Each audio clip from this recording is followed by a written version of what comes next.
When I first started at RMIT, I'd been suffering severely from depression. I'd dropped out of a previous university course. I was completely lost, was using alcohol to cope, and had finally gotten into this course. And at that point in time, I was afraid of my own shadow.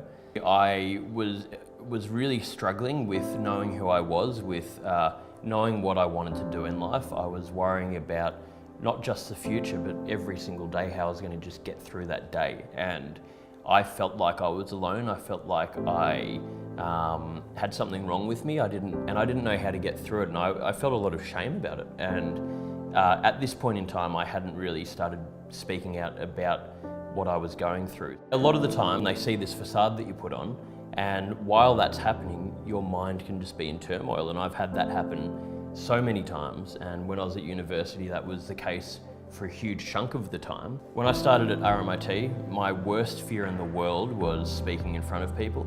I found out we had to do 20 oral presentations. When I found that out, I tried to pull out of the course. I had to confront this thing that was the scariest thing for me, and it sort of taught me a mindfulness technique, I guess, because I'd be going up to do these talks and my mind would be telling me, Nick, you're going to fail, you're pathetic, you don't deserve to be here.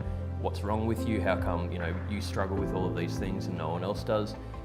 When I started finding out that it actually wasn't unique to me, I'm not special, this is something that affects a lot of people, I found that really liberating, because I started to realise, well, okay, you can have more empathy for other people, you can tell yourself that, there's not something wrong with me, I'm just, on a different path and on my own journey, and I'm going to deal with things, one step at a time. Some of the key things that got me through university into graduation were things that I didn't actually realise were helping at the time, but now have become part of what I do every day. Number one was using mindfulness, and I learnt that by being thrown in the deep end with these talks, having to confront a fear, having to ignore this story, this script that was in my mind. I applied that to everything else. Every time I had negative thoughts coming in and telling me things that weren't true, I would go back to observing the thought and reminding myself, no, that's just a story. The second most powerful thing for me was exercise.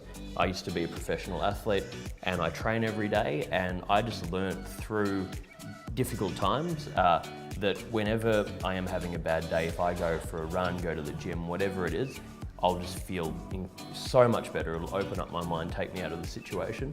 And the third thing would be meditation, which to this day I still do every day as well. And just taking the time out to be able to just calm your mind, give yourself that period where you can just have permission to not have to try and do anything and just let your mind just slow down a little bit. To a student who is really struggling, doubting themselves, feeling like they're just not going to make it through at university, my advice would be take it one day at a time. Remind yourself that you don't have to have all of the answers, that life doesn't always go according to plan. It's fine, just do what you can right now, and it's okay to not know where things are going to go. I think talking about our mental health is the most important thing across the board that we can do, because if you talk about it, you realise that it's not this big ugly thing that you should be ashamed of. It actually is literally no different than a physical injury. If you break your arm, you go and see the doctor. If you have a problem in your mind, you should go and talk to someone, take the lead, don't wait for someone else to make a change. Go and just talk about it yourself, try and help other people. If we all do that, we'll make an enormous change in this area.